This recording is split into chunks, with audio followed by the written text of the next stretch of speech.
começo com a primeira pergunta, que é sempre a tradicional, que eu queria que você contasse para os nossos ouvintes onde você nasceu e cresceu e o que seus pais faziam aí, né? Então, como é que foi essa sua infância? Olha, Letícia, eu nasci na cidade de São Paulo, na Rua Vergueiro, não muito longe do centro, numa edícula, atrás de uma pequena vendinha que meu pai tinha lá. Eu tinha uma vendinha de mercearia e tinha uma edícula atrás. Eu nasci nessa edícula. Uma curiosidade, fui o primeiro de 6 filhos e minha mãe teve os 6 filhos em casa. Ela nunca foi ao hospital nem nada. Eu tenho uma diferença grande entre eu e meus irmãos. Nas últimas 2 fui eu que fui buscar a parteira. De manhã, meu pai ficou com a minha mãe, eu tinha 15 anos, quando nasceu a penúltima, né? E aí fui eu que fui buscar a parteira, e quando nasceu a última também, fui eu que fui lá, numa casa na Rua Pelotas, ali na Vila Mariana, buscar a mulher que ia dar à luz a mais uma irmã. Então essa é sobre o meu nascimento. Muito bom. E como você mencionou, seu pai tinha essa vendinha, né? E você sempre relata um pouco das lições que ele te ensinou. Quais eram, o que você percebia ali ainda na infância e na adolescência dos comportamentos aí do seu pai? De que forma ele te ensinava quando você era criança e adolescente aí, te inspirava? O que você tinha, assim, tem de lembranças dele dessa época? Eu sou um sujeito, eu nasci muito rico, porque, embora numa família humilde, eu recebi uma grande herança do meu pai. Meu pai me ensinou o que era honestidade e ética, desde pequeno. Meu pai sempre foi uma pessoa muito boa, ele era unanimidade, todas as pessoas gostavam dele. Isso eu nunca consegui ser unanimidade, nem quero ser. Ele era unanimidade, né? E ele me ensinou o que era honestidade e ética. E minha mãe, então, foi sensacional. Minha mãe me apresentou para Deus. E realmente, muita gente pergunta qual é a força da Bíblia, o que esse cara tem, coisa e tal. Não tenho nada de especial. Nada, não sou nem mais inteligente que os outros, nem nada. Se eu tenho alguma força, é a fé que eu tenho em Deus. E a determinação que eu tenho de traçar minhas metas e ir buscar. É isso que eu tenho. Então, essa herança que eu recebi do meu pai e da minha mãe foram marcantes na minha vida, foram fundamentais na minha vida. E você mencionou também que sempre tinha uma ambição ali, desde a adolescência, embora não pensasse em ser um empresário, um empreendedor, o que você tinha de ambição? Você queria ser alguém, era isso? Qual que eram os seus objetivos iniciais aí de vida? Olha, Letícia, eu costumo dizer, inclusive hoje que eu falo com meus alunos, a gente escolhe o que a gente quer ser na vida. Essa história de dizer, não, porque o destino, isso, eu não acredito nessas coisas. Acho que a gente escolhe o que a gente quer ser na vida. Eu, desde pequeno, quis ser uma pessoa importante, quer dizer, não uma pessoa rica nem nada, uma pessoa importante, né? Que sempre quis ser um vencedor. E tem uma coisa até que minha primeira vitória, né, foi a vitória do lado físico. Quando eu era pequeno, eu era baixinho, gordinho, um verdadeiro pudim, até 12 anos. E o meu pai tinha, naquela altura, tinha uma padaria na Rua Tamandaré, no Cambuci, e ele me colocou num colégio, que evidente que não existe mais. Esse colégio ele deu, vamos assim, foi ali que surgiu depois o curso Anglo, que existe até hoje, então, quer dizer, o curso. Mas me colocou num colégio, né, naquela altura, que era o Colégio Anglo-Latino, um colégio próximo da Várzea do Glicério, e ali eu fui conviver com meninos de rua, com gente. Eu terminava o colégio, eu ia para a Várzea e tal, e realmente eu convivi com gente humilde, mas muito agressiva. E eu, nos primeiros tempos lá no colégio, eu apanhei barbaridade, né? Fizeram não só bullying comigo, mas enfim, tudo que podia fazer, quer dizer, eu apanhei muito. Até um dia que eu cheguei, pensei, eu naquela altura, meu pai já me deixava pegar uma condução, ir até a cidade, de lá ir para minha casa sozinho. E eu passava sempre na cidade, Ali na Benjamin Constant, tinha uma academia, que eu via que era uma academia de esportes, de luta, coisa e tal. Passava sempre lá em frente, dava uma olhadinha, era um predinho, e depois ia para minha casa. Aí um dia eu resolvi, falei, eu vou entrar. Aí eu entrei, me perguntaram, agora o que você quer fazer aqui? O que você quer? O que você quer fazer aqui? Eu quero fazer tudo. E aí eu comecei a aprender, principalmente a lutar. E aí eu tive a minha introdução no esporte. Eu sempre fui um esportista, um atleta durante a minha vida inteira, até hoje sou. Até hoje eu me exercito durante 2 horas por dia, porque eu acho que isso é importante hoje, não mais para competir, mas para uma qualidade de vida, para uma vida saudável, para longevidade com qualidade. Né? Então, eu me exercito durante 2 horas por dia, mas a minha introdução ao esporte foi ali por necessidade de me defender. E aí foi, depois fiz de tudo, e lutei boxe durante muito tempo, competindo, coisa que eu faço até hoje, evidentemente não para competir nem nada, mas apenas para você ter assim, uma agilidade mental, porque não adianta você só ter ossos e músculos fortes, você tem que ter uma agilidade mental, até hoje eu faço. Então ali começou. Agora, o que eu queria? Eu não queria não ficar apanhando a vida inteira. Eu queria me defender. Então, essa foi minha primeira batalha, quer dizer, e aí fui vencedor. Claro que isso teve sequelas. Eu virei um bicho depois. Fiquei extremamente agressivo, sempre fui um cara muito agressivo a minha vida inteira. E depois melhorei à custa de muita terapia, né, para me acalmar, para me adaptar com o mundo e também com todas as coisas que eu passei pela vida, vitórias, reveses, traumas, dificuldades, enfim, uma série de coisas. Isso foi fazendo com que eu me tornasse aquele cara que eu sou hoje, que hoje eu gosto de mim. Mas houve muito tempo que eu não gostava de mim, né? Nem eu gostava de mim, né? Porque era realmente um cara muito agressivo, quer dizer, muito, muito tenso. Então essa é um pouco a minha história. Agora, na minha cabeça, a gente escolhe na vida o que a gente quer ser. Eu decidi que eu queria ser alguém. Eu queria ser rico? Não necessariamente, mas eu queria ser alguém que marcasse a sua trajetória nessa vida. Então é isso que eu posso te falar para você, Letícia. Era a ambição inicial, né? E a gente sabe pelas reportagens, até o livro da Cris Correia, que a gente já trouxe aqui também no podcast para compartilhar um pouco das experiências que ela teve apurando um pouco aí da trajetória de grandes empreendedores e empresários. Ela esteve no episódio número 9 desse podcast, hoje a gente já está quase no episódio número 100. Então faz algum tempo, mas está lá o episódio para quem quiser ouvir depois. Mas bom, a gente sabe que você acabou indo cursar, foi para a Fundação Getúlio Vargas, na época estava começando ainda a FGV aqui no país, muito com o intuito de repente ser um grande executivo, né? Essa ambição de ser alguém. E aí veio seu pai com a proposta do supermercado, foi isso? Depois que você estava terminando ali o curso na FGV? Como é que foi? Como é que surgiu essa... Deixa eu tentar fazer curto uma história longa, mas antes deixa eu fazer um pequeno comentário. Eu adoro a Cris Correia, adoro a Cris. Né? Só que o livro da Cris, ela entrevistou um monte de gente. Né? E no livro da Cris teve muita gente que quis reconstruir a história, tá?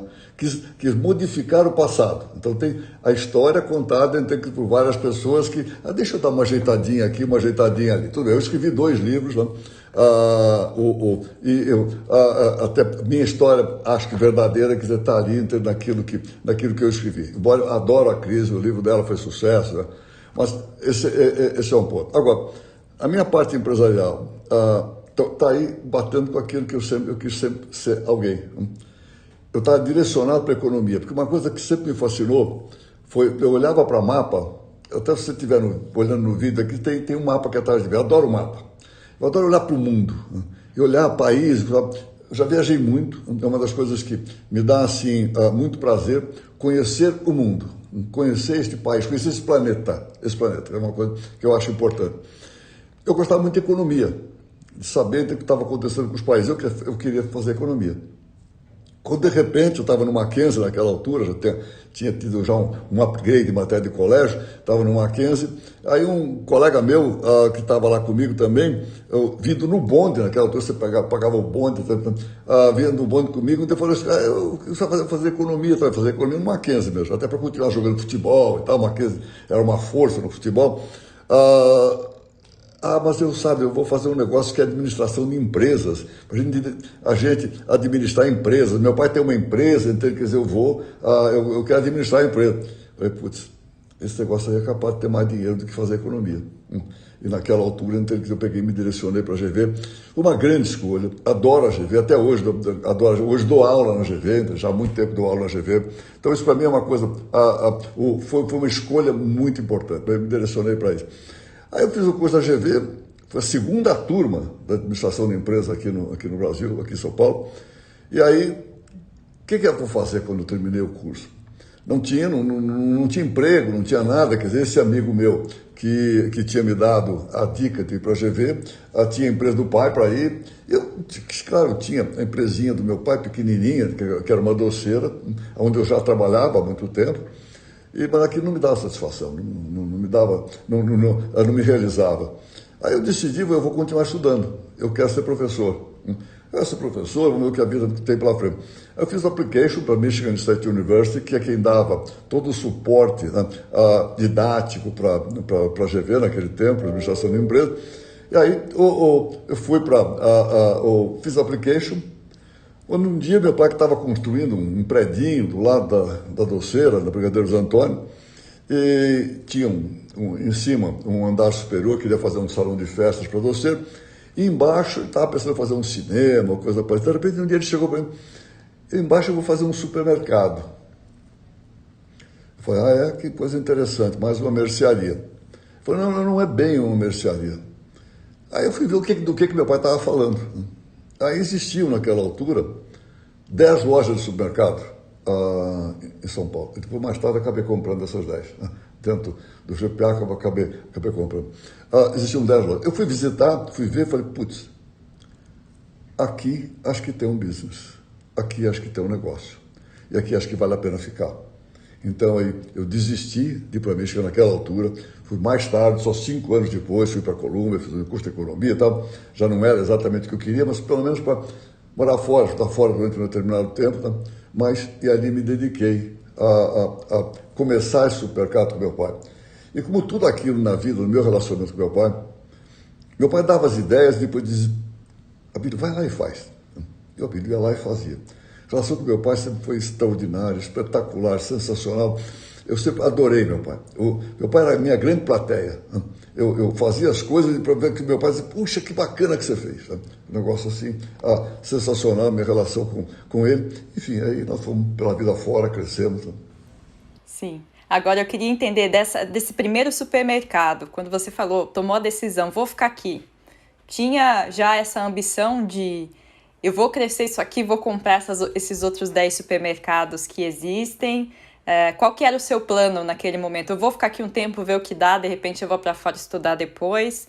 Qual foi o pensamento, o racional por detrás dessa decisão? O pensamento, quando eu vi, o que me entusiasmou naquela altura, né, foi o chain, a rede de lojas. Tá? Uma já tinha 8, outra já tinha 2, tinha mais uma outra, que era o Peg Paga aqui no Brasil, mais aqui em São Paulo, mais o Sirva-se com 2, e no Rio de Janeiro o Disco. Né? Eu via nisso, quer dizer, essa rede, essa cadeia, eu vi um negócio que podia crescer, assim, não via onde ia parar, podia crescer assim o tempo inteiro. Isso foi a grande atração, foi uma das coisas que eu mais fiz na minha vida, no negócio, no GPA, foi consolidações. Consolidei muito. Naquela altura, evidentemente, que não podia ter logo na primeira loja, tem depois eu vou comprar esses caras. Não era assim, tá certo? Mas foi estudar para crescer. Então, nós fomos crescendo, quer dizer, no início devagar, tá? Devagar. Momentos difíceis no Brasil naquele momento. Tá? Nós abrimos o supermercado em 59, tá? Momentos difíceis em toda a parte econômica e social no Brasil. Em 64 nós tivemos a revolução, daquela altura, que foi uma coisa assim, você não sabia para onde as coisas iam, o que ia acontecer. Tá? Eu tinha acabado a minha segunda loja, e agora? O que eu vou fazer? O que eu vou fazer? Mas tudo aconteceu. Nessa altura, em momentos difíceis, você tem que ser resiliente. Você tem que ser resiliente, você tem que pensar fundamentalmente, nunca se deixa de colocar emoção. Mas em momentos de dificuldade, você tem que pensar com a cabeça. Você tem que usar a razão. Tá? Põe o coração um pouco de lado, põe o coração mais embaixo, a cabeça em cima, tem que pensar com a cabeça. Ser frio, né? Resiliente, né? Acreditar na tua força, acreditar no teu vigor e ir em frente. Foi o que aconteceu. Nós passamos aquele período que parecia que o mundo ia acabar, de repente, e aí o país começou a se desenvolver e nós nos desenvolvemos também e crescemos. E essa resiliência e essa capacidade de, né, colocar o coração ali do lado, de não se atribular pelos movimentos externos, estava contigo lá desde o começo? Ou foi algo que foi sendo desenvolvido nessas primeiras lojas? Olha, eu acho que a resiliência é uma coisa que foi sendo uma característica minha. Tá? Esse tempo que eu estava na escola, né, e lá no Novo Latino, né, e apanhando, né, e dizendo, não, eu tinha uma coisa, tá? Meu pai sempre disse para mim, homem não chora. Você não tem que se queixar. Tanto que até hoje, né, eu odeio queixar, eu odeio se queixar. Sabe, você tem alguma coisa que não tá legal, vai lá e conserta, tá certo? Tem que ficar se queixando de lá, tem que ir em frente. Né? Eu acho que ali eu comecei realmente a ser resiliente. Né? E depois acreditar em mim mesmo. Né? E eu sempre fui um esportista, tive muitas vitórias no esporte, fui campeão brasileiro de polo a cavalo, fui vice-campeão em automobilismo, dei a única medalhinha na FUP, no tempo que eu estava na GV, o esporte era 0 lá, dei uma medalhinha de levantamento de peso, tá? Então, tem muitas vitórias marcantes no esporte, e isso vai dando, você vai engrossando, entendeu? Você vai se fortalecendo e você vai acreditando mais em você. Tá? Claro que, evidentemente, eu sou humano e tem momentos que você tem abatimento, tá certo? Mas tem que levantar depois e ir à luta. Tá? Tem que ser assim. Bom, e como você mencionou, vocês foram crescendo, passando pelas mudanças político-econômicas ali do país.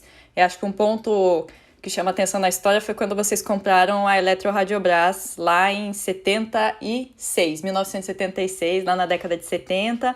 Era uma rede grande e que estava, na época, endividada, né? Uma rede tinha sido fundada lá em 1940 e estava passando por um momento complicado, muitos empréstimos ali com o BNDE, né? Que na época não era nem BNDES ainda, e passou por essa crise toda e vocês foram fazer essa aquisição. Como é que foi esse momento para você de adquirir, né? Você mencionou em alguns relatos que os bancos não acreditavam que vocês iam conseguir fazer essa integração, e não só a aquisição, mas essa integração posterior. Como é que ela foi feita? O que você tira de lições dessa época que podem servir aí até hoje para negócios? Você leu meu livro, né, Letícia? Então. Eu li os seus livros, eu li o que a Cris escreveu, eu vi as reportagens, a gente faz a lição de casa aqui direitinho. Você fez a lição de casa, realmente. Esse negócio da Eletroradiobras foi a primeira grande vitória em termos de business, em termos de negócio. A gente vinha crescendo muito.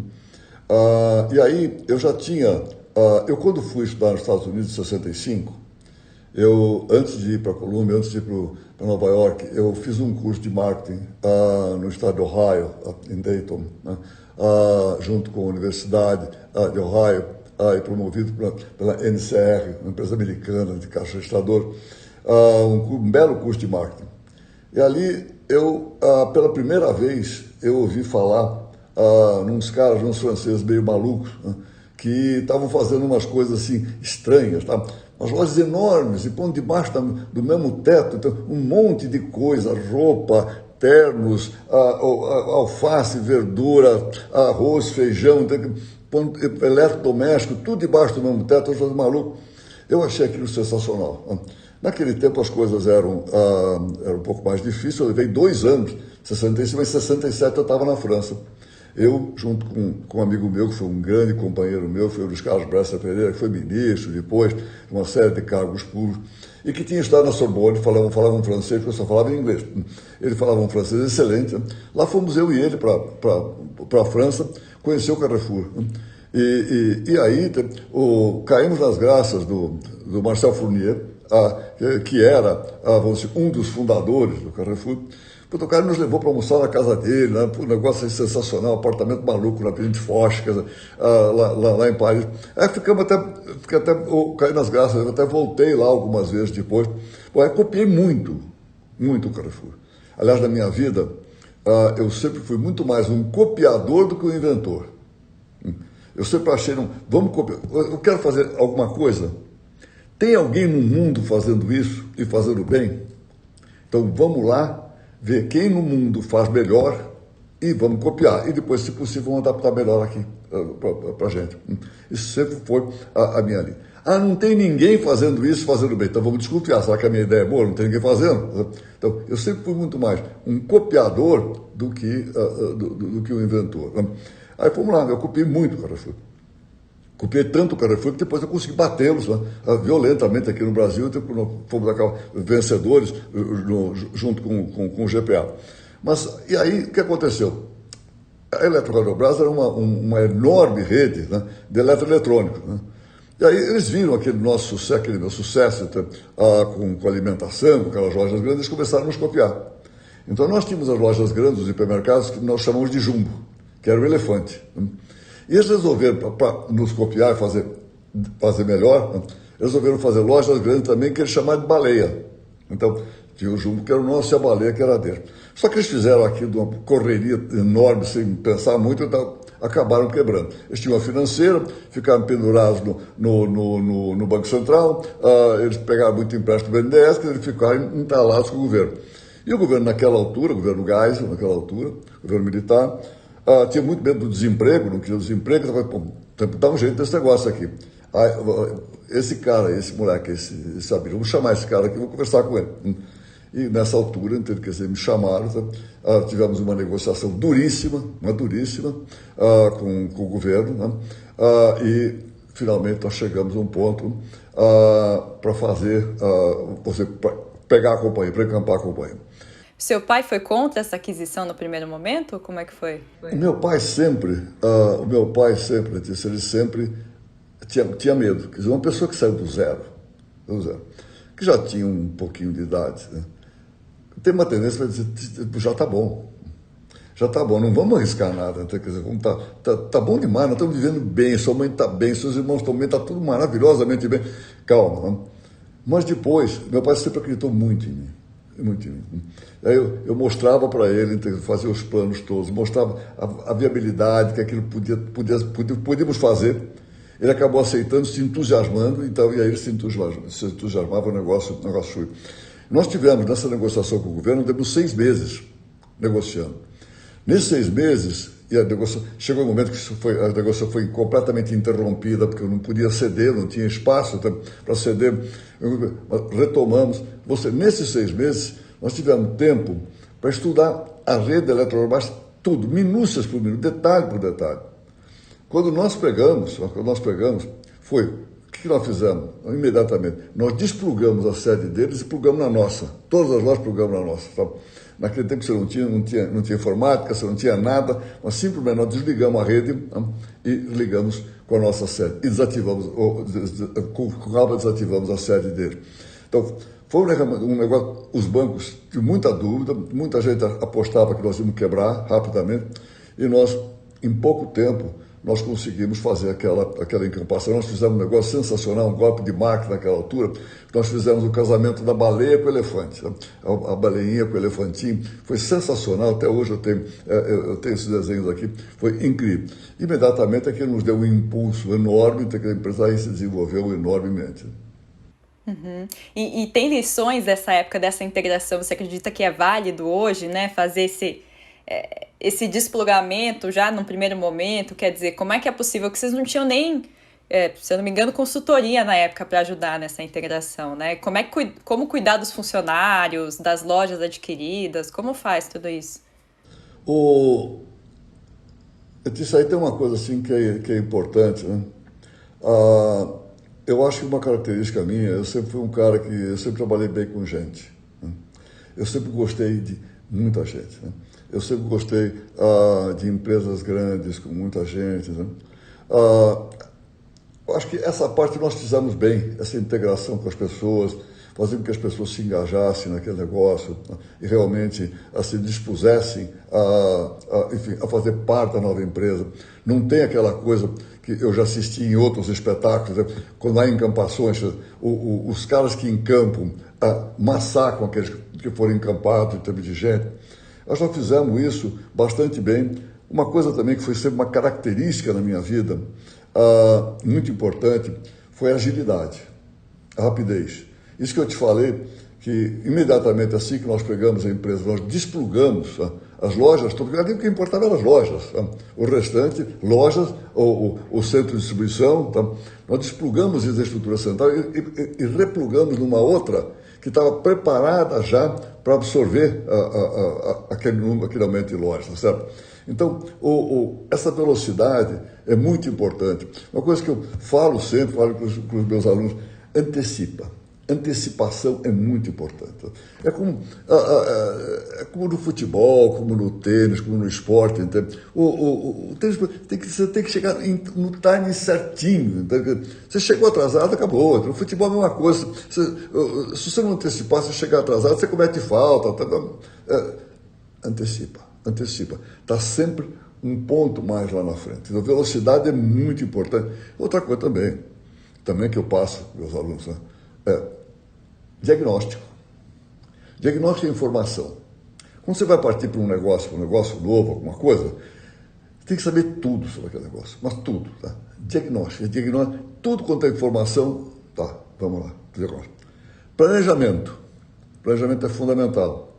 Quando você tem o diagnóstico, você sabe tudo do que estamos falando, do que se trata. Você fez o planejamento, aí vai para a ação. Então, diagnóstico, planejamento e ação. É isso que a gente mais ou menos põe na cabeça. E a coisa vai, e muita agilidade. Não dá para ficar pensando e coisa e tal, isso você perde tempo. Você mencionou também a questão do copie, né? De olhar os outros exemplos. E pelo que eu entendi do raciocínio, é muito de ter a ideia primeiro e depois copiar os outros. Ou como é que funciona e como saber, né, o que se adequa ao mercado brasileiro e o que pode dar errado, né? E como escolher, quando você falou também, teve a questão de você tem uma ideia e ninguém nunca fez, né? Como saber se essa ideia é genial, se ninguém fez porque ela é muito inovadora ou se já tentaram e ela que não vale a pena, né? Letícia, sempre copiar foi muito melhor do que inventar.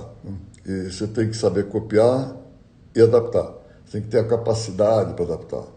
A coisa mais importante, quando você vai para um determinado negócio, você tem que pensar em quem é que está do outro lado. Você tem que pensar, no meu caso, tem que pensar sempre no consumidor, no cliente, no usuário. E aí realmente focar e fazer adaptação para ele. No consumidor, no cliente, você tem que pensar o tempo inteiro, 24 horas por dia. Mais até do que ele saiba o que ele quer, você tem que saber oferecer para ele. Ele está em dúvida, ele não descobriu ainda o que ele quer direito. Você antecipa. Oferece para ele aquilo que é melhor para ele, tá? De uma maneira honesta, de uma maneira correta. Pensando nele, ele merece o melhor. Tá? Quando você foca nisso, aí você pega qualquer ideia de fora e tal, que você está copiando, foca no teu consumidor, foca no teu cliente, e faz as adaptações. Agora, é preciso fazer uma ressalva, né? O mundo de hoje é um tanto quanto diferente em certas coisas. Não é diferente quando eu falo foco no consumidor, foco no usuário, isso aí não é nada diferente, é exatamente assim, continua assim. Keep doing, continua fazendo assim, tá? Foca no consumidor. O que é diferente? O mundo de hoje caminha numa velocidade extraordinária. A informação caminha de uma maneira incrível. Hoje você não precisa viajar para a China para descobrir o que está fazendo na China. Você consegue isso online. Né? Você consegue online. A quantidade de informação, hoje é tudo instantâneo, é imediato. Aí eu quero saber tal coisa assim que está acontecendo na Escandinávia, dá um Google. Tá? Lá atrás, quer dizer, precisava pegar um avião, sair daqui, planejar uma viagem para a França.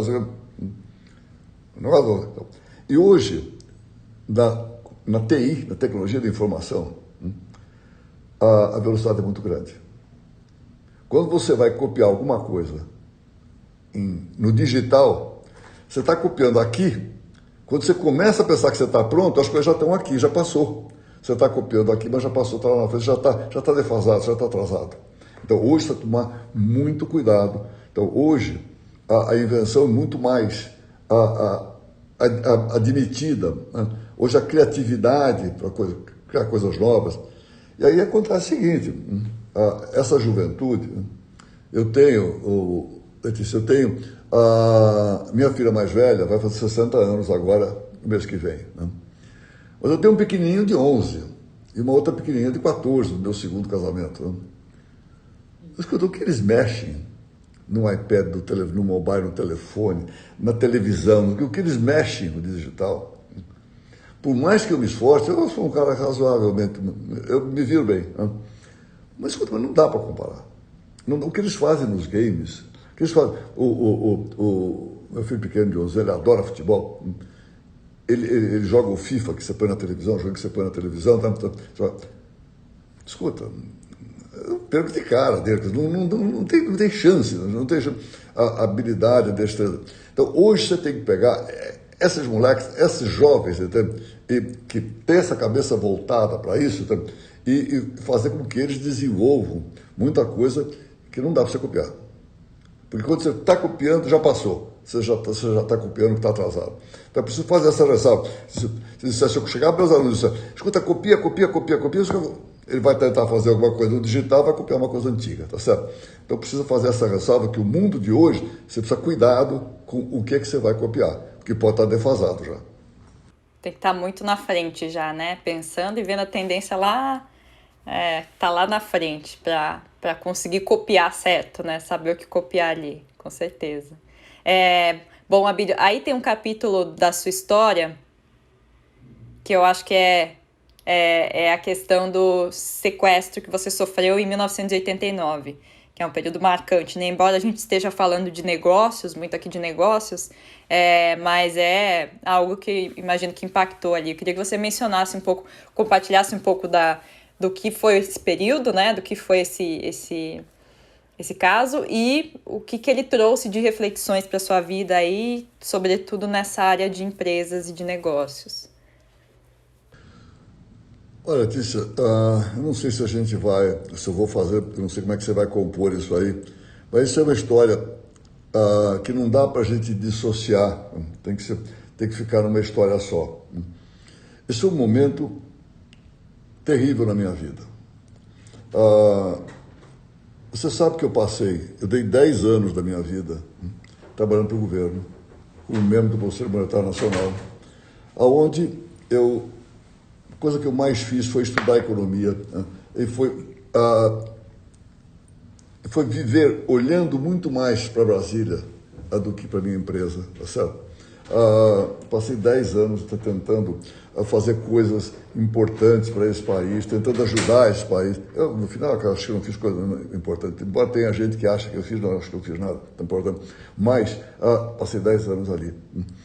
E nisso aí, eu tive um período que a minha família, meus irmãos, então, ficaram mais sozinhos. Então, e realmente a empresa andou de lado e na realidade, no final isso na década de 80, que eu considero a minha década perdida, então, a empresa caiu muito. E nisso aí meu pai deu muita força para eles, então, e surgiu aí conflitos de família entre eu e meus irmãos. Essas coisas acontecem. Eu não tenho a cabeça que eu tenho hoje, eu não tinha a cabeça que eu tenho hoje. Se eu tivesse essa cabeça, eu talvez tivesse conseguido evitar esse conflito, diminuir esse conflito entre eu e minha família, mas eu não consegui. Tá? Então eu estava debaixo de uma crise familiar muito forte, muito grande, a empresa se deteriorando enormemente, tá certo? E no meio disso aí eu fui sequestrado. Então o sequestro faz parte de um conjunto de coisas, porque depois quando foi, eu saí do Conselho Monetário Nacional em 89, estava pronto para reassumir a empresa, para tentar fazer um turnaround, só que não deu tempo, não deu tempo, veio o plano Collor, o sequestro da poupança, aquelas coisas todas, tá? Isso num período de hiperinflação, tá? Uma coisa completamente maluca, né? Não deu tempo, né? A empresa em 90 quase quebrou. Então eu tinha um conflito de família, a empresa quase quebrando, e no meio disso aí eu fui sequestrado. Esse conjunto de coisas realmente mexeu muito comigo. É como eu costumo falar, as pessoas crescem muito mais na adversidade do que na prosperidade, na alegria. Muito mais. Eu, nesse confronto duro na minha vida, eu saí do outro lado. Saí vivo, saí do outro lado. Mas saiu um cara que começou a se modificar. Começou a ser um outro cara. E passar esse cara que vocês conhecem hoje, vocês estão convivendo comigo, que hoje eu me gosto. Não vou dizer que eu sou, assim, um espetáculo, coisa parecida, mas hoje eu me gosto. Mas eu antes era um cara extremamente agressivo. E agressivo, prepotente. Por que eu fui sequestrado? Por que eu fui sequestrado? Eu fui sequestrado, eu era um alvo tremendo. Um cara que tem dinheiro líquido entrando nas caixas registradoras, nas máquinas registradoras, tremendo um alvo. Já outros casos de supermercado tinham sido sequestrados no Rio, outros lugares e tal. E eu era um alvo. Toda a minha família, meus pais, meus irmãos, andavam com segurança. Eu não. Por que eu vou andar com segurança? Quem vai se meter comigo?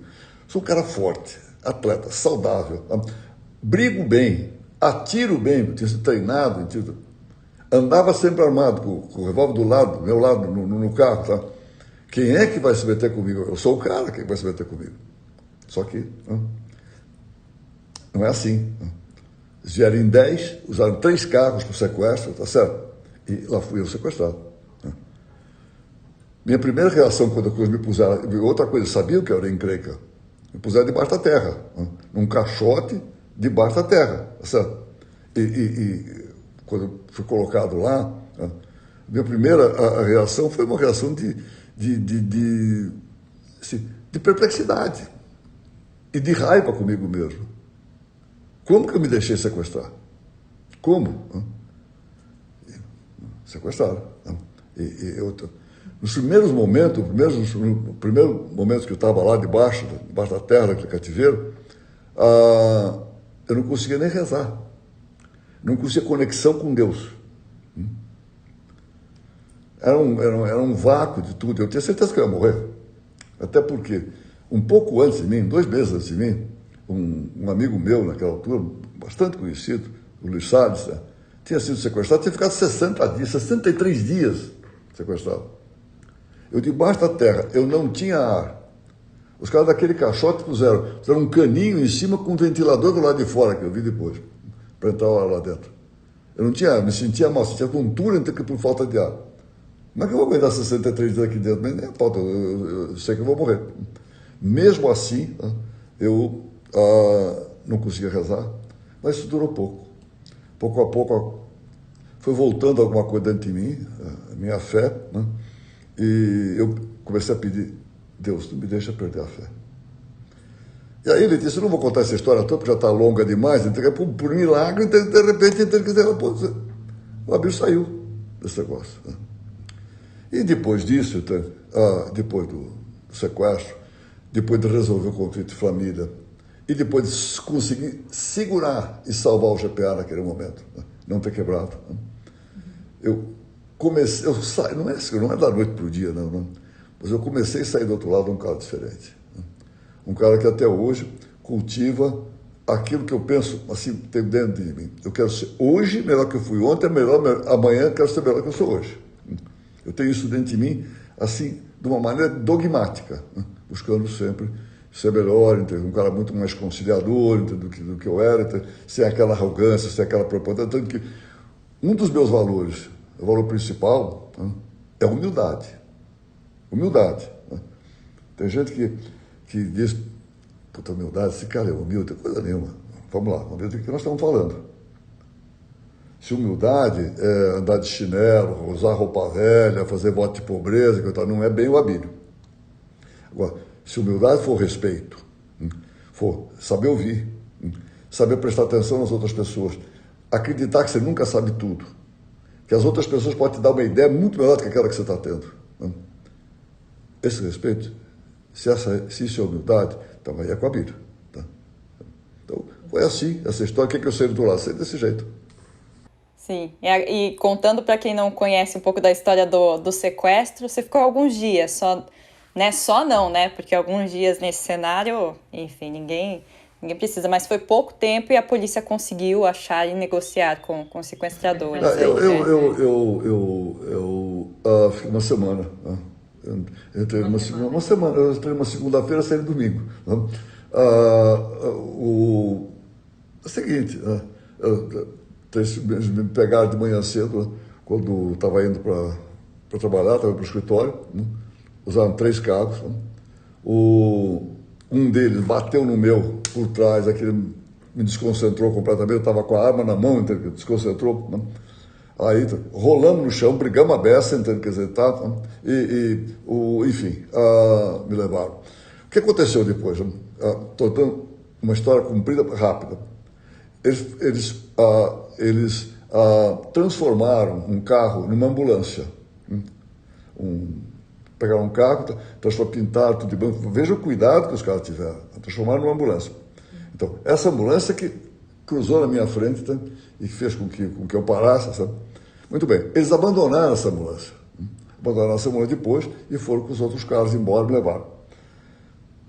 Depois de um certo tempo, a polícia foi desmontar aquela ambulância para ver se achava alguma coisa.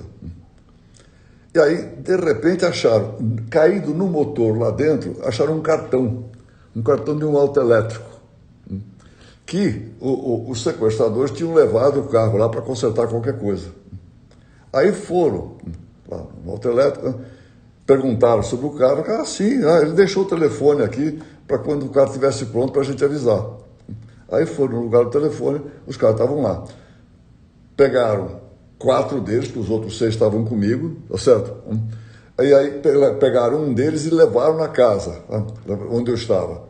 Só que na última hora, dessa história, nunca dá para saber direito, o cara escapou e correu para dentro da casa, se trancou lá dentro, comigo, com os outros, e aí ficou toda a polícia, todo aquele aparato do lado de fora, quer dizer, nós lá dentro. Mas aí eles me tiraram do buraco e me levaram para cima, para ser escudo deles, tá lá, mostrar na janela, não sei o quê, botar... Quando me tiraram do buraco, eu falei, bom, festa no céu, agora é outro mundo, agora tem gente falando, berro aqui, cachorro latindo, avião passando, coisa, tá bom. Agora, a pior coisa que pode acontecer, eu morrer, mas eu vou saber como é que é. Tá? Então, aí fomos, isso foi de manhã, no sábado, às 6h30 da manhã. Eu fui sair no domingo às 5 horas da tarde, né? Com um monte de televisão, volta, aquelas coisas, aquele aparato todo na praça, no Jabaquara. Então, aí que eu comecei com mais coisas, gente conhecendo o Abílio, o Abílio. Então, e foi aquele período lá com eles, conversamos muito, trocamos muita ideia, coisa e tal, enfim, foi isso aí. E como você mencionou, não foi isso que te mudou logo de cara, né? Porque você continuou trabalhando depois disso, como você mencionou, tinha algumas coisas ali acontecendo. Então, primeiro vamos tocar na questão da família, das brigas societárias aí entre a família. Eu queria entender, você mesmo mencionou que se tivesse com a cabeça de hoje, talvez tivesse conseguido resolver de outra forma lá, né? O que você aprendeu dessa época de disputas? Teve até... Acho que, pelo que a gente sabe, o ápice ali da sua mãe entrando na justiça mesmo contra você e seu pai, depois vocês resolveram isso de outra maneira, conseguiram um acordo, mas como é que foi esse período? O que você teria feito de diferente nessa disputa societária ali? Olha, Letícia, primeiro é o seguinte, por que isso aconteceu? Eu não culpo ninguém da minha família, nem meus pais. Que aconteceu. Acontece que meu pai e minha mãe, eles eram só coração. E para eles a coisa mais importante que existia era a família. Então, eu como era o filho mais velho, eu fiquei, eu tinha 7 anos mais do que o meu segundo irmão, que até hoje já morreu, o Alcides. E eu fiquei, quando eu comecei a trabalhar com meu pai, fiquei muito tempo só eu e ele. É aí que nós levamos a companhia lá para cima, então que fizemos crescer. Quando os meus irmãos começaram a chegar, a companhia já era muito grande, muito forte. Foi um pouquinho antes de eu entrar para o Conselho Monetário Nacional. Aí meu pai, a diferença entre eles era pequena, cada um que ia chegando para a companhia, meu pai ia colocando dentro da companhia e dividindo um pedaço e dando para ele, para que eles tomassem conta, certo? É uma coisa assim que é você olhar para a família. Vamos olhar para meus filhos, todos fiquem satisfeitos, nós temos aqui essa grande companhia, vamos dar um pedacinho para cada um, então para cada um tomar conta, cada um se divertir e a gente viver feliz. Só que não é assim. Na vida real não é assim. Tá? Aliás, é um dos pontos onde a gente se aprofunda mais, nas minhas aulas na GV, é das relações familiares. Realmente é um ponto que a gente se aprofunda muito, muito, muito, porque aí tem muito ensinamento que eu tirei daquela altura, tá certo? E aí, você diz, eu mesmo falo que eu agiria diferente. Eu virei um cara muito mais conciliador. Eu tentaria buscar uma conciliação, uma harmonia, uma certa acomodação. Naquele tempo eu era absolutamente radical. Radical. Tardinha, manda quem pode, obedece quem tem juízo. Não dá para você fazer isso com a família. Porque a empresa é uma coisa, mas depois de noite se encontra todo mundo na casa dos seus pais, como é que fica? Não tem isso, não tem? Mas você faz isso com irmãos. Ok, quem manda sou eu, tá? Não dá para você fazer isso. É por isso que você vai tomar muito cuidado, mas muito cuidado nas empresas familiares, nas relações familiares, tá certo? Eu discuto muito isso com os meus alunos, tá? Para que eles coloquem na cabeça, eu não fico ensinando coisas para os meus alunos, eu os levo a pensarem, a raciocinar, a descobrir o que é melhor para eles, como é que é melhor fazer, tá certo?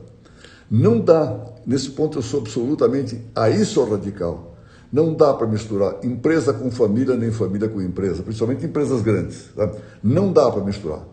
É o melhor caminho para destruir os dois, a família e a empresa, tá certo? Então, esse é um ponto que realmente as pessoas precisam prestar muita atenção nisso. Não dá para misturar, quer dizer, não dá para ter as duas coisas, o melhor método é criar uma holding que administre os negócios, tem uma solução, ou o jeito é não fazer sociedade com família? Como é que você vê isso? Até dá, Letícia, até dá. É o seguinte, o que eu recomendo sempre? Quando é uma empresa pequena, um pai que está trabalhando com um filho e tal, os cuidados não precisam ser tão grandes, sabe? Mas quando a empresa é maior e quando tem mais gente da família, tenta organizar a empresa, a chamada governança dentro da empresa, como se fosse uma empresa de capital aberto. Tenta criar regras. Escutem, nós temos grupos, mesmo no Brasil, tá, que estão muito bem preparados para isso. Eu te cito um grande grupo aqui no Brasil que se preparou muito para isso, uma família enorme, que é a família Moraes, da Votorantim, tá?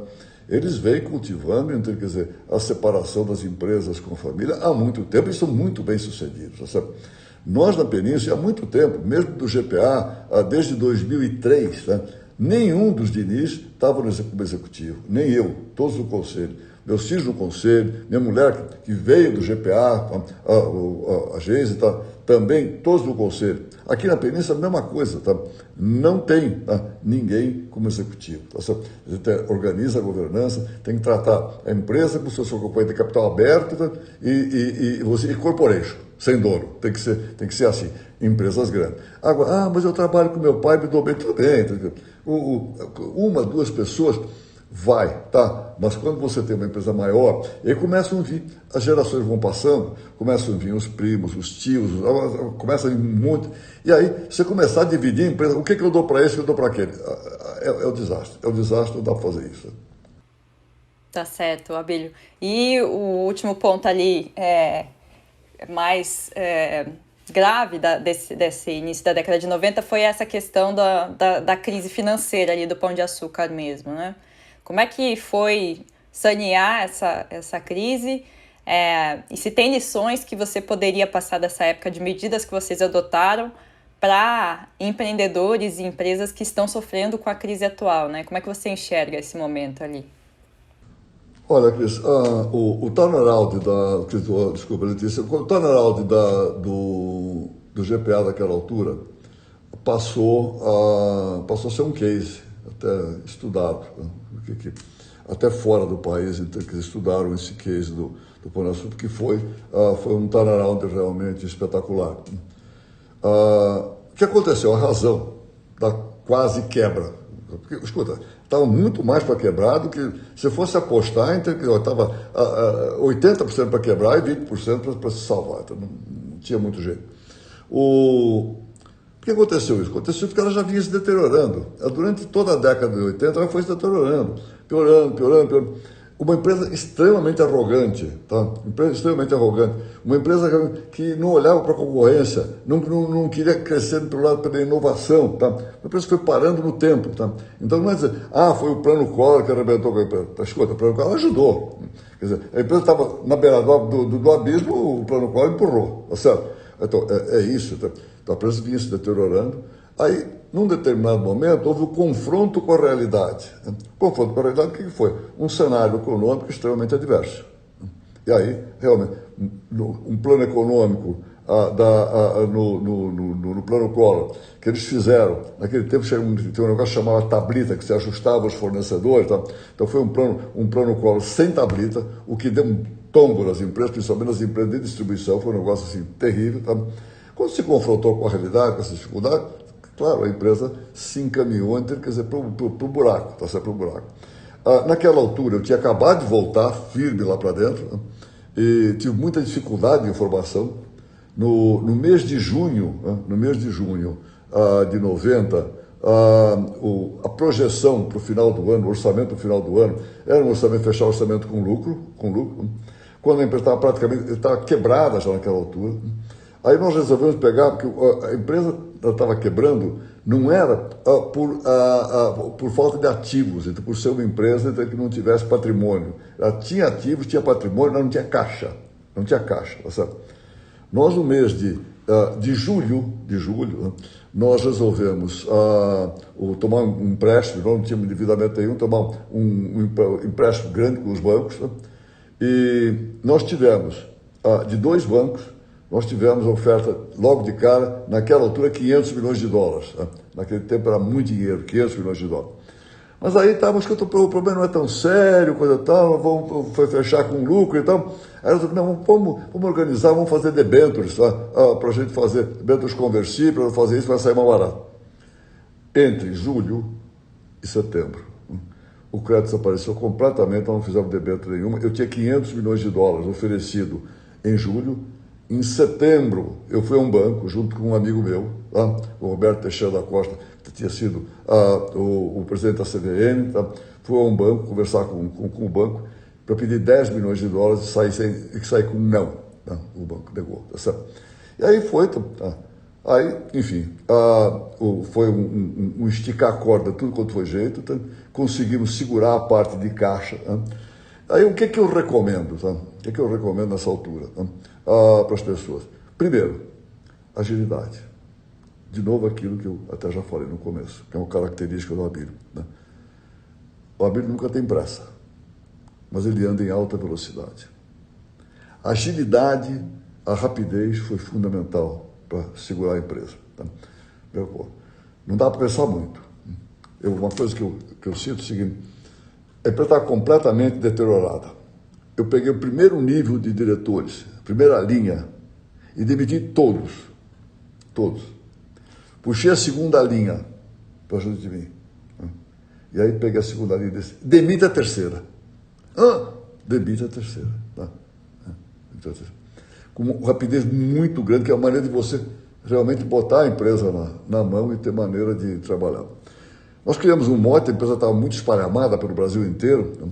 O corte, concentre e simplifique. Né?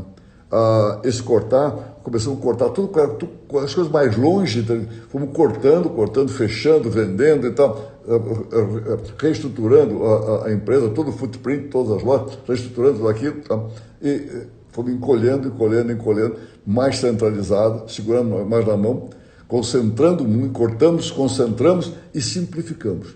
Simplificamos os processos assim de uma forma... Então, uma coisa assim que faz piada.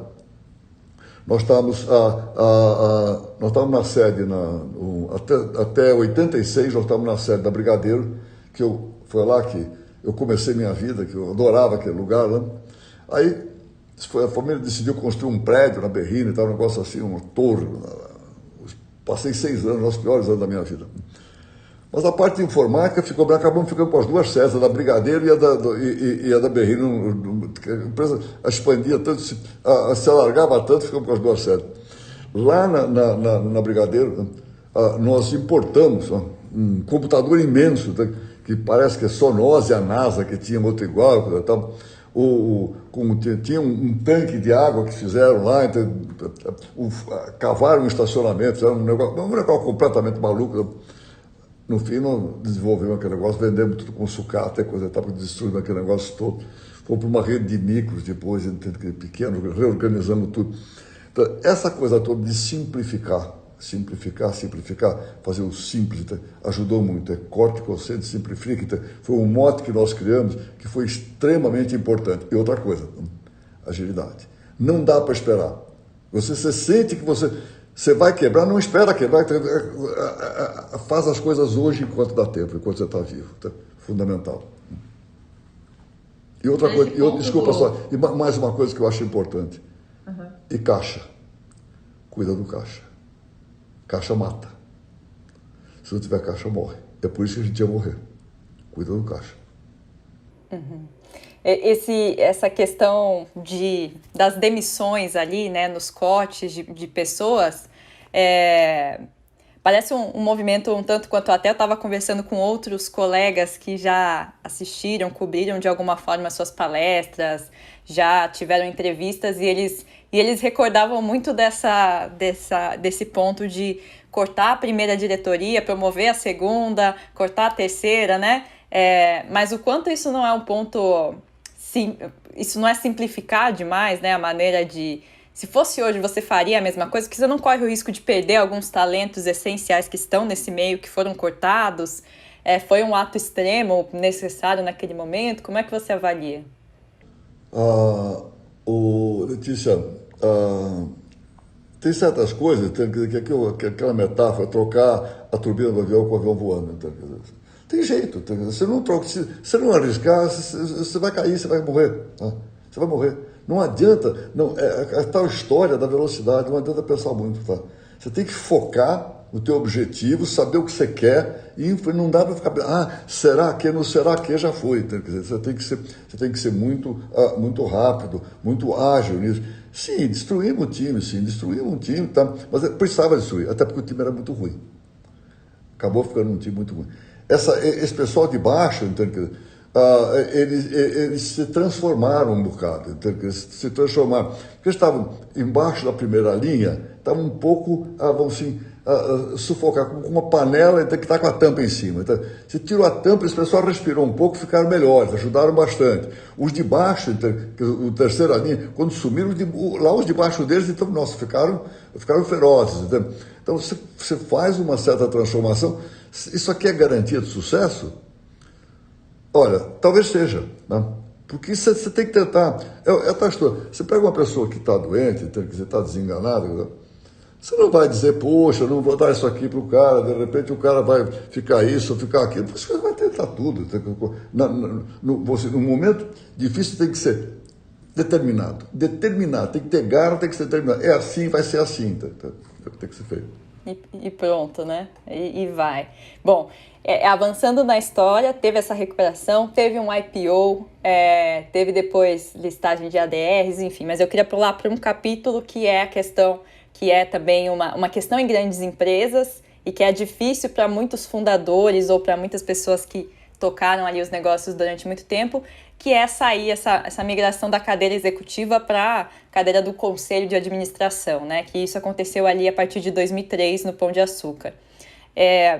Que a gente teve o Augusto Cruz, na época, o executivo assumindo. Como é que foi para você esse momento? Se pudesse voltar hoje, você teria feito alguma coisa diferente, né? Porque tiveram uma sucessão ali de presidentes ou candidatos à presidência do Pão de Açúcar. Foi fácil, foi difícil desapegar? Como é que foi esse processo para você? Olha, Letícia, eu vou dizer o seguinte, não foi difícil, pelo seguinte, eu sempre dei muito bem com meus filhos, muito bem, né? Tanto que hoje, eu posso dizer, eu estou vivendo meus melhores momentos da minha vida, tá? Os meus filhos adultos são meus amigos, a gente convive juntos, viajando juntos, né? E tem os pequenos que é uma delícia, quer dizer, ter criança pequena em casa, até eu costumo brincar, dizer o seguinte, eu não posso parar de trabalhar porque eu tenho criança pequena em casa, então é mais uma motivação para você ir em frente, né? Não foi difícil, o que nós fizemos naquela altura, nós começamos a trabalhar com uma pessoa, com um americano, que até está aqui no Brasil hoje com a consultoria dele, que é o John Davis, né? Começamos a trabalhar com ele. Fomos para os Estados Unidos, ele veio para cá, nós conversamos lá, eu e meus filhos, tentando projetar a vida como você deve pensar, quando você vai pensar na vida, pensa 5 anos para frente, como é que deve ser? 10 anos para frente, 15 anos para frente, vai até onde você puder enxergar, entendeu? Vai levando, como é que você quer a tua vida? Trabalhamos isso e chegamos à conclusão de que era melhor para nós, depois de ter passado todas as coisas de família, tudo era melhor para nós, nós tocarmos a empresa, transformá-la cada vez mais em corporation, né? Ela ter menos o rosto do Abílio, menos o rosto da família Diniz, e ter ser uma empresa realmente profissional. Isso foi feito, foi bem feito. Para mim não teve nenhum trauma. Para o João Paulo também não. A Ana Maria, minha filha, que me ajudou muito durante a reconstrução após a crise de 90, tá? Me apoiei muito nela. No João Paulo, mas a Ana sentiu mais. O João não teve muito problema, tinha outros negócios, a Ana sentiu mais. E eu não senti muito, porque eu sempre fui uma figura, que essa figura existe nas governanças, o Executive Chairman. Tá? Eu sempre fui um chairman presente. Eu não saí da sala compartilhada que nós tínhamos, tá certo? Eu senti, foi um aperto da garganta, quando no primeiro dia de trabalho, no ano de 2003, eu olhei para 2 mesas na frente do outro lado da sala, onde sentava o João Paulo e a Ana Maria, aí vi as mesas vazias, você engasga, tá certo? Porque você não é livre das suas emoções. Mas eu sempre fui um executivo chairman, eu continuo sendo hoje aqui na Península um executivo chairman, eu me ausento quando eu quero, tenho aqui o pessoal, tem a Flávia Almeida que é a CEO, entende? Quer dizer, ninguém mexe no terreiro dela, coisa e tal, mas eu estou aqui presente, coisa e tal, sempre fui um executivo chairman. Então, para mim, não foi tão traumático, tá certo? Eu acho que é isso que eu recomendo para as pessoas, que quando vão passar o bastão, numa corrida de revezamento, vão passar o bastão, seja para a família, seja para alguém, para o executivo, e tal, faça isso de maneira organizada. Faça isso de maneira. Criem a figura do executivo. Tem gente que acredita, mas se o fulano de tal estiver lá, e coisa e tal, não muda nada.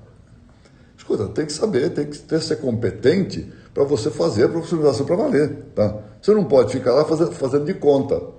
Eu continuo tudo a mesma coisa, só que eu fiz de conta, botei tal cara lá para ser o presidente ou coisa parecida, mas quem manda sou eu. Não pode ser assim. Você tem que realmente saber, ser realmente capaz de fazer essa transição para valer, realmente para valer, tá certo? E conosco foi muito para valer. Desse ponto foi muito importante ter um sócio de fora, ter um sócio francês, que é o Casino, naquela altura.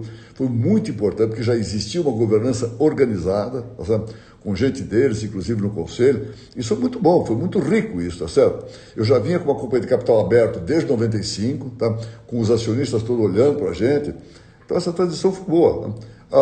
Erramos no primeiro, não erramos muito, não. Então, quer dizer, tanto que o Augusto Cruz, que foi o primeiro presidente, uma figura magnífica, um cara sensacional, mas chega um momento que a coisa se desgasta um pouquinho, então, acabou saindo, mas um cara extremamente capaz. Depois disso, só tivemos mais um presidente, até chegar o Cláudio Galeazzi, né, que aí foi festa no céu. Né? Cláudio Galeazzi, trabalhando comigo como com o executivo chairman, promovendo, o Cláudio vinha para ficar 2 anos só. Né? Então, promovendo um cara já para suceder, foi o melhor período do Pão de Açúcar. Foi que nós crescemos a beça, foi um período sensacional. Sim. O Cláudio, a gente também já trouxe aqui no podcast, deixar um recado para quem está nos ouvindo. O episódio dele, se eu não me engano, é o de número 13 do podcast, então tá a história lá dele completa. E as muitas passagens aí, inclusive ele fala da passagem de como ele começou no Pão de Açúcar e tudo mais.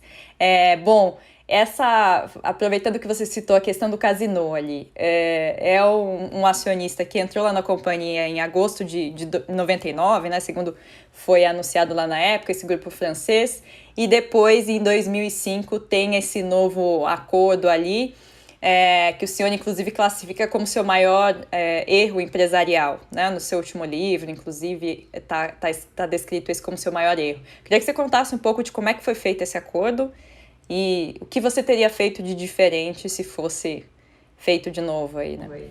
Olha, fosse negociar. Esse contrato de 2005, eu já falei isso várias vezes, foi o meu grande erro empresarial, tá certo? Eu faria de novo tudo direitinho. Faria de novo, tá certo? Porque eu tinha motivos para fazer. Qual era o meu grande motivo? Porque você estava em dificuldade. Eu falei, dificuldade coisa nenhuma, você estava ótimo, bombando, tá certo? O que aconteceu foi o seguinte, quando eu terminei com a briga de família, que foi em 94, eu terminei com a briga de família, que eu dei saída para meus irmãos, ficou em cima o meu pai, a minha irmã caçula e eu. Né? Eu tinha o controle dessa holding. Nós fizemos numa holding. Eu tinha 51, meu pai 30 e qualquer coisa, minha irmã 10 e pouco, tá? Éramos os três em cima. E meu pai sempre manifestou um desejo, né? A empresa crescia, você pega 94 para os anos 2000, empresa completamente diferente, enorme. Tá? Meu pai sempre demonstrou desejo, sempre meu pai pensando na família, tá certo? Que a família se beneficiasse mais disso. Né? E aí, o que eu quis? Eu quis transformar essa holding, fazer com que essa holding, desmanchar a holding e fazer com que a holding tivesse ações preferenciais do GPA, do Grupo Pão de Açúcar.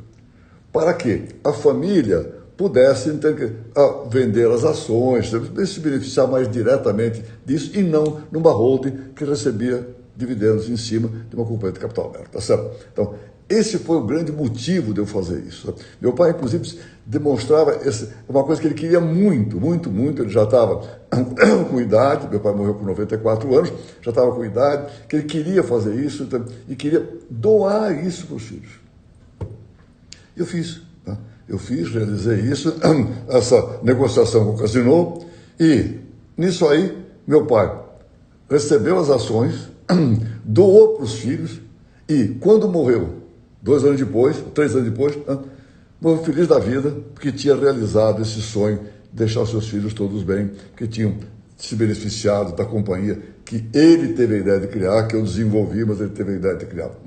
Então, essa foi a motivação. E eu faria de novo. Só que qual é o ponto? O contrato eu faria bem feito. E aí eu não posso pôr culpa em ninguém, nem advogado, nem no Casino, nem ninguém, então pôr culpa em mim. Eu negligenciei o contrato. Eu não fui no detalhe. Eu tive uma dúvida grande. Nós estávamos construindo o contrato, fazendo negociações. Eu saí do Brasil, fui a Paris, conversar com o Jean Charles naquela altura, para tirar algumas dúvidas da minha cabeça. E ele falou, mas que isso, não sei o quê, está saindo de lá os dois abraçados. Eu negligenciei o contrato. Então, o erro foi da vida. Então, o que eu recomendo, inclusive para meus alunos e para todas as pessoas? Quando você vai contratar qualquer coisa, aquele instrumento é o instrumento mais importante que você pode imaginar. Presta atenção, vai no detalhe. Você vai alugar uma casa, você vai comprar um carro, olha aquelas letrinhas pequenininhas que estão no contrato, lê tudo. Tudo. Prevê o futuro. Tem uma coisa, uma frase que eu gosto muito, que eu desenvolvi, que a melhor forma de prever o futuro é construí-lo. Construa o futuro. Eu quero que seja assim, assim, assim. Coisa que eu não fiz naquele contrato. Então, esse é o ponto. Você vai contratar, contrato direito. Isso aí depois, eu não vou nem culpar os franceses, sabe? Tipo, não, porque o Abílio quis fundir o GPA com o Carrefour, e aí o Casino não quis, tudo isso é besteira, tá? O importante, quer dizer, foram coisas importantes, tá? Muito importantes foram feitas. Tá? Se o contrato tivesse sido bem feito, nada disso teria acontecido. Tá? Eu teria feito esse negócio, teria talvez ter fundido lá atrás aquele negócio, teria feito o negócio com um contrato bem feito. Não foi. Mas, esse é um ponto importante. Já estamos numa boa. Tá? Desde 2016 eu fui a Paris, almocei com o Jean Charles no Chez Rothschild, na casa do Davi Rothschild, eu e o Bill Yuri, que me ajudou na negociação, almoçamos 4, conversamos, tomamos um bom vinho e nos falamos de vez em quando e tal, quer dizer, não convivemos, mas temos um relacionamento excelente, então, que eu acho que é uma coisa muito boa, que demonstra que o que aconteceu foi um episódio. Foi um episódio que a gente lamenta, mas foi um episódio. Uhum. E como é que foi esse almoço, né? Por quem que ele foi puxado e como é que foi essa...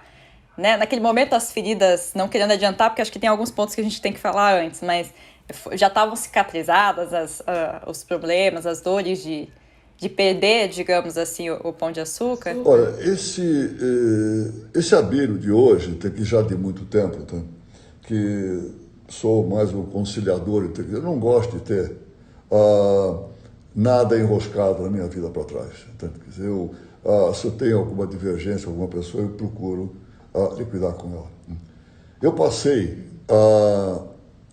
11 anos, aliás, eu passei 13 anos como board member do Casino na França, lutando para fazer o melhor que eu podia por eles, certo? 11 anos, de 99 até 2010, quando começaram as complicações, tá certo? Eu com o Jajá, nós vivemos no paraíso, pô, durante 11 anos, fazendo coisas estranhas. Olha o que nós fizemos com o tamanho dessa companhia. Quando eu saí de lá, tinha 160 mil pessoas trabalhando na companhia. Uma coisa incrível. Né? Eu não podia deixar esse negócio ficar para sempre. Enfim, eu promovi isso. Aliás, foi o Davi, foi o Bill Yuri que costurou com o Davi Rothschild esse almoço, né? Para liquidar o assunto, para, sabe, você se encontrar em qualquer lugar, cumprimentar, abraçar sem ressentimento, sem mágoa, sem nada. Tem a menor intenção do negócio nenhum. Então, o que tinha a vontade de acabar com uma disputa que você sabe que foi rumorosa. Você é jornalista, você sabe disso, uma disputa barulhenta, aberta. A mídia se aproveitou imensamente, se divertiu um bocado com tudo, tá certo? Enfim, passou. Agora, num determinado momento, isso eu já fiz em 2006, isso, eu tinha que voltar a apertar a mão do Jean Charles e acabar com tudo.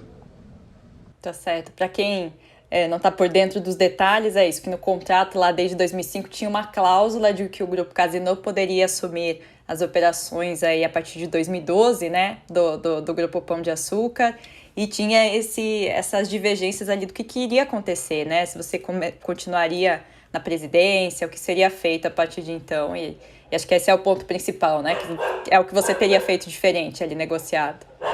Isso aí, acertar, prever todas as coisas que poderiam acontecer, quer dizer, ser mais explícito, botar mais folhas no contrato, se for preciso. Tem que escrever, você não tem que economizar papel, tem que escrever tudo, para prever tudo que possa acontecer pela frente. A gente não fez, ou deu complicação. Sim. Tem um ponto antes digamos assim, da disputa vir a mídia, né, de ter toda essa questão começar ali a ser ruidosa, que em 2009 foi um ano importante para o varejo como um todo, uma série de mudanças, e para vocês, o Grupo Pão de Açúcar comprou primeiro Ponto Frio e depois Casas Bahia, as duas principais redes de eletrodomésticos e eletroeletrônicos do país. Como é que foram essas duas aquisições? Queria que você compartilhasse, porque acho que tem curiosidades, né, assim, se elas foram muito diferentes, parecidas. Teve muitas questões com os clients aí, pelo que saiu na mídia depois, né? Como é que foram essas negociações e por que esses alvos aí? Olha, nós naquela altura, vou tentar fazer bem rapidinho, nós naquela altura, nós éramos o maior, mas não em eletroeletrônicos, que é uma coisa muito pesada, muito importante, era muito importante para nós naquela altura.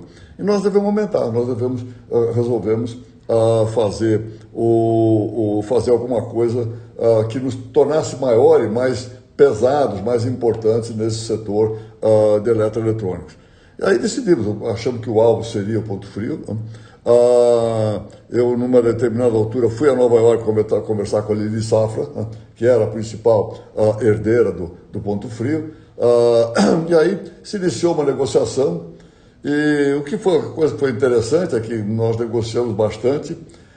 E num momento em que o banco dos vendedores, né, tinha marcado para se fazer a final binding offer, quer dizer, a oferta vinculante final. Isso era para ser uma segunda-feira, e nós trabalhamos exaustivamente no final de semana. Quando foi na segunda-feira de manhã, a gente anunciou que a gente tinha fechado a negociação. Foi um barulho danado, os outros concorrentes no mercado ficaram loucos da vida e coisa e tal, mas tudo bem. Isso foi divertido. Aí eu fiquei observando, então não dá para ficar. Eu sempre fui um consolidador. Eu sempre achei que, aliás, consolidação é uma das coisas que eu mais fiz na vida, acho que fiz bem. Né? Nós crescemos muito através de consolidação. Desde a Eletroeletrobras, que você citou lá atrás, foi uma consolidação. E aí eu fiquei olhando, eu estava vendo que nas Casas Bahia, um dos irmãos, filhos do Samuel Klein, que era o Saul, estava tratando da sua saída. E saiu. Saiu em setembro, saiu das Casas Bahia.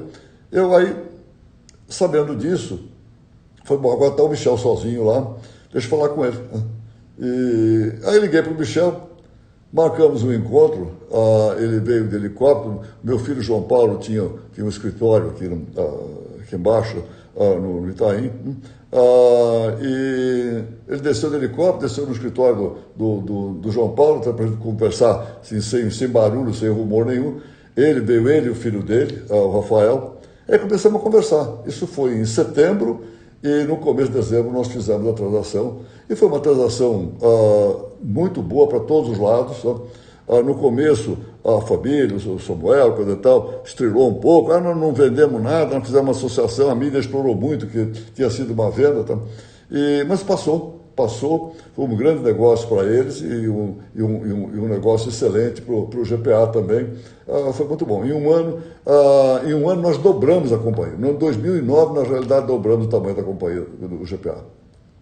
Sim. E vem o capítulo ali, né, depois de alguns anos, mais a rede crescendo e tudo mais, essa questão que a gente discutiu do acordo que vocês fecham em setembro de 2013 e anuncia a sua saída aí do GPA com esse acordo com o Casino aí.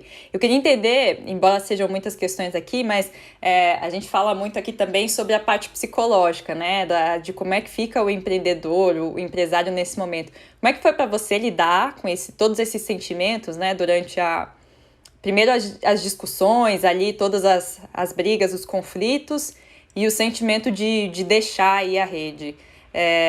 Você, enfim, falou sobre como o Abílio foi evoluindo como pessoa ali, mas tem coisas que são naturais do ser humano, de querer ganhar, de querer, né, conquistar e de estar perto de uma rede que você construiu aí praticamente do zero, né? Como é que foi para você aquele momento? Os sentimentos. Olha, Letícia, tem várias maneiras de você ganhar o jogo. E uma é você ganhando ali dentro do jogo, e a outra é você se reinventando para um jogo novo. Quando a briga com o Casino, a coisa enfim, ficou clara que tinha uma briga, que tinha um conflito, para mim ficou muito claro também que não dá para continuar junto e quem tinha que sair seria eu. Eu levei muito tempo para sair, porque eu queria sair sem não compete. Eu queria sair para fazer o que eu quisesse. Né? E não queria nada, eu queria essa transformação das minhas ações ordinárias em preferencial para me vender para o mercado e ponto. Né? Só que levamos aí 2 anos, né, nesse conflito para chegar nesse ponto. Mas quando eu configurei que tinha acabado a minha estada dentro do GPA, é evidente que dá uma certa tristeza. Mas isso durou muito pouco. Porque logo eu comecei a pensar o que era o GPA? Uma tremenda uma companhia, enorme, lojas, gente, 160 mil pessoas, realmente uma empresa vencedora, uma enorme empresa, mas uma empresa feita de lojas. Agora, o que é o verdadeiro, o que era o verdadeiro GPA? O verdadeiro GPA era a cultura feita em cima dos meus valores, dos meus pilares, que estava lá dentro. E isso, quando eu saísse, eu ia levar comigo. Quando eu configurei isso, que não é que eu ia deixar o GPA, eu estava deixando uma parte do GPA. A outra parte eu estava levando comigo. Os meus valores, a minha cultura, a minha cabeça, meus pilares, iam embora junto comigo. Isso me possibilitava a reinvenção, que me reinventei. Eu fui para a BRF, eu entrei no Carrefour, eu desenvolvi a Península enormemente, tá? Enfim, eu fiz a reinvenção. Por quê? Porque aquilo que é a essência veio comigo, né? Que é minha cultura, meus valores, meus pilares, isso veio junto comigo, tá? E a coisa veio, foi bem. E nesse momento, como você descreveu, você já estava no conselho ali da BRF, né, como presidente do conselho da BRF, que entrou ali em 2013, já tinha novos alvos, aí, novos planos, mas falando de BRF, teve nesse período ali que você ficou até abril de 2018 na presidência do conselho, teve a Operação Carne Fraca, teve muita coisa. Já era uma companhia que, né, estava ali em uma situação financeira nada favorável, teve briga, disputa entre os acionistas. Como você avalia, no fim, a sua passagem pela BRF e o que aconteceu tudo ali na empresa? BRF foi um enorme aprendizado para mim. Eu vivi a BRF com muita intensidade. E os primeiros 3 anos de BRF foram realmente sensacionais. 2013, 2014, 2015.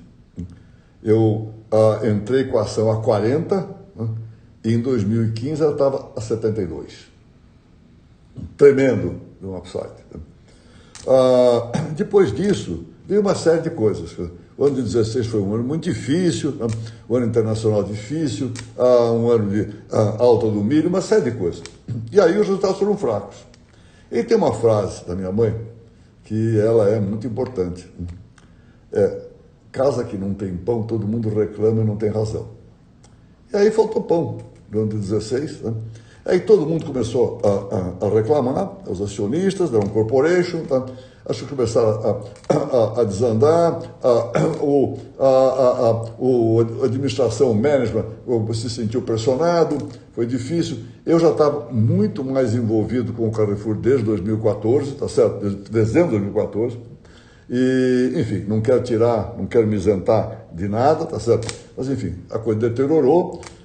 Teve essa operação Carne Fraca, que eu acho que, até certo ponto, uma certa injustiça em relação à BRF. A BRF sempre procurou buscar padrões de qualidade realmente muito fortes. Tá? Enfim, e aí as coisas começaram a correr mal, os acionistas não estavam satisfeitos, eu não estava satisfeito, eu já tinha, em 2018, eu tinha posto na minha cabeça, deixa eu equilibrar as coisas, deixar o melhor possível. Minha tendência era sair no meio do ano, em 2018. Mas aí os acionistas ficaram, pressionaram, tá? Pediram que eu saísse antes, eu saí da Assembleia, tá? em abril, maio de 2018, tá?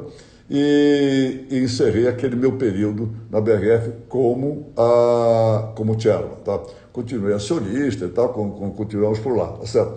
Mas foi um grande aprendizado, a BRF foi um grande aprendizado.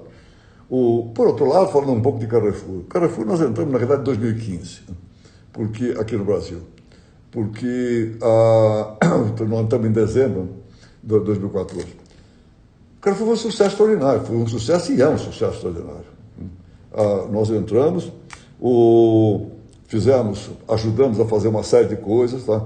De reestruturação. Fizemos o IPO em 2017, o IPO do Carrefour Brasil, que foi um sucesso extraordinário, tá? Não se imaginava que se conseguiria fazer um IPO naquela altura, em 2017. Tá? Nós vimos já o país em recessão, então, o período ainda com o presidente Dilma, que tinha assumido o Michel Temer. Tá? O país teve muita dificuldade, o mercado financeiro foi um IPO de enorme sucesso. E o Carrefour é um sucesso. Acabamos agora de fazer essa aquisição do Big, que é o antigo Walmart. Tá? Assim como o Walmart teve enorme dificuldade no Brasil, acabou saindo. Tá? Nós acabamos depois pegando as operações do Walmart, que já estava na mão da Advent. Pegamos então o Carrefour Brasil é um sucesso.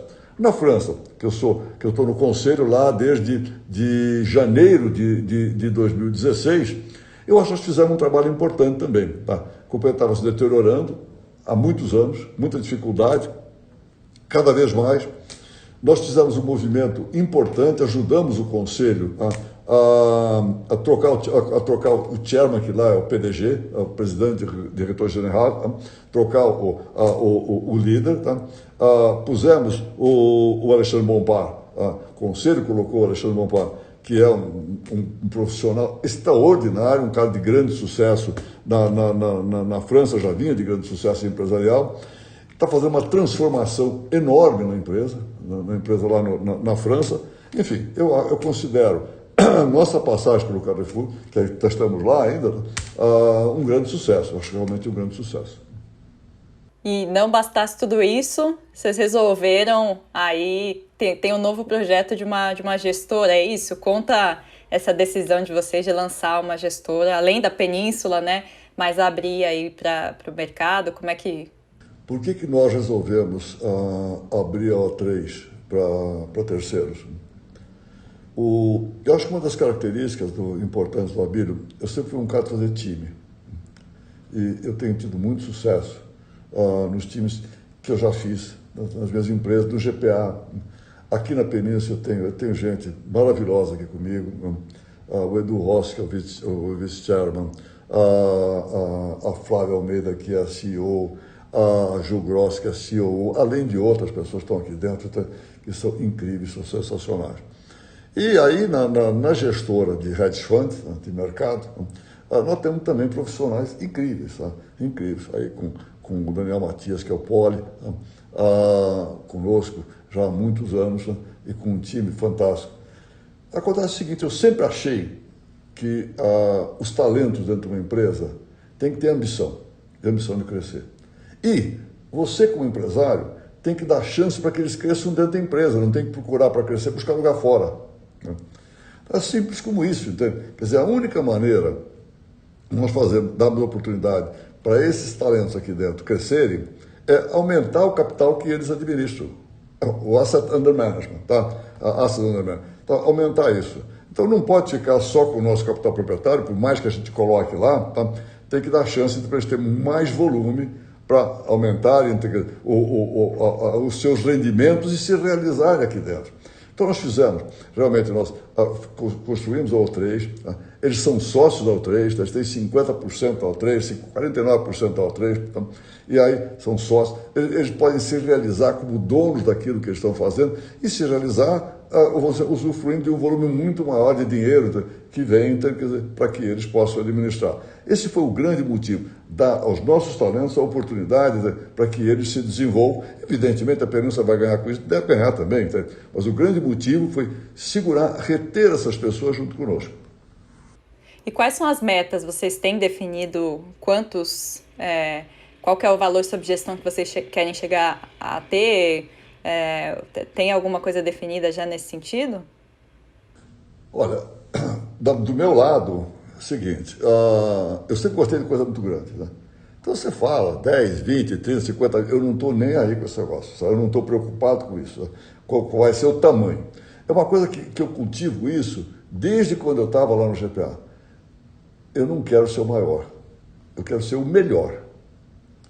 Se você é o melhor, de repente você pode até virar o maior, mas a meta tem que ser, eu quero ser o melhor. Então, o que eu olho para a gestora, de longe, porque eles é que tocam, tá? O que eu olho para a gestora é o seguinte, é a performance. Eu quero que tenha uma performance realmente muito legal, tá? Uma ótima performance para aqueles que estão investindo. Para nós e para aqueles que estão investindo. É isso que eu olho, só olho performance. O tamanho da gestora, sei lá com eles. Eles é que vão buscar, eles que vão ver como é que vai ser. E não estou nem preocupado com isso. Também não estou preocupado com a performance, mas a única cobrança nossa é pela performance. E Abílio, por último, se tivesse que resumir toda tudo que a gente falou aqui, né? Contando a sua trajetória, tem um conselho que você gostaria, de repente, de ter recebido quando você iniciou sua trajetória ou em algum momento específico e que você passaria esse conselho para quem, de repente, está pensando em abrir, está começando o seu negócio, está tendo que se reerguer aí após essa crise? Que conselho você daria para quem está engatinhando nesse caminho empresarial aí?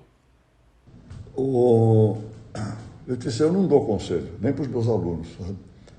Eu conto as minhas histórias, coloco aquilo que está na minha cabeça, coloco a minha maneira, como é que eu decido, como é que faz as coisas, e deixo que eles decidam. Tanto que os meus livros mesmo chamam Caminhos e Escolhas. Né? Quem escolhe os caminhos são as pessoas, tá certo? Então eu tenho que contar histórias, colocar episódios, mostrar como é que eu penso para que as pessoas façam as escolhas. Então, o que eu diria, então, por exemplo, eu diria para as pessoas que estão empreendendo, que vão empreender, e para aqueles que estão no meio, com seus empreendimentos, a pessoa tem que acreditar em si e tem que escolher o que quer ser na vida. Tem que escolher o que você quer. Escolha ser grande, escolha ser importante, não necessariamente o maior, nem necessariamente o mais rico, nem o que tem mais dinheiro. Mas escolha que você quer fazer alguma coisa importante nessa vida. Eu costumo dizer o seguinte, nesse mundo, são mais de 7 bilhões e meio de pessoas que existem nesse planeta. Você vai dizer o seguinte, bom, mas entre 7 bilhões e meio de pessoas, poxa, eu não sou ninguém. O que sou eu entre 7 bilhões e meio de pessoas? Engano. Eu sou único em 7 bilhões e meio de pessoas. Quem é que vai me substituir?